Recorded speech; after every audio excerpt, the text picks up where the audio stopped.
जी अस्सलाम वालेकुम व्यूअर्स, उम्मीद है आप सब खैरियत से होंगे। आज का वही हमारा उन्वान फोग और स्मोक जो है वो चल रहा है कि फोग और स्मोक से कैसे जो है इंसान की सेहत तबाह हो जाती है। वो फौरी तौर पर तो दिखाई नहीं देते, लेकिन इससे बहुत सारी मोहलक बीमारियां जो हैं वो लग जाती हैं। और ख़ास तौर पर सर्दियों के मौसम में बच्चे और बड़े लोगों को जो है बूढ़े लोगों को इससे एहतियात करनी चाहिए। और इसकी वजह से जो लाहौर में रहने वाले लोग हैं वो बहुत ज़्यादा इससे मुतासर होते हैं, और उनके लिए ये एक बहुत बड़ा लम्हा फ़िक्रिया है, यानी मतलब बड़ा ख़तरनाक लम्हा जो है। इसको सोचना चाहिए कि इसके बारे में क्या किया जाए।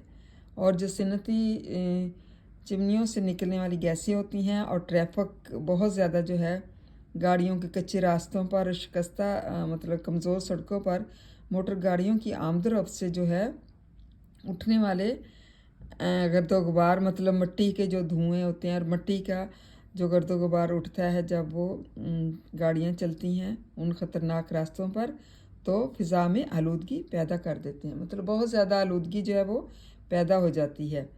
और ईंधन के इस्तेमाल की वजह से कार्बन डाइऑक्साइड जो है वो भी ज़्यादा मुतासर होती है, और उनका कार्बन डाइऑक्साइड जो है उससे आलूदगी जो है वो फ़िज़ा जो है उसको बर्बाद कर देती है, और उसको बहुत ज़्यादा आलूदगी का बायस बनती है।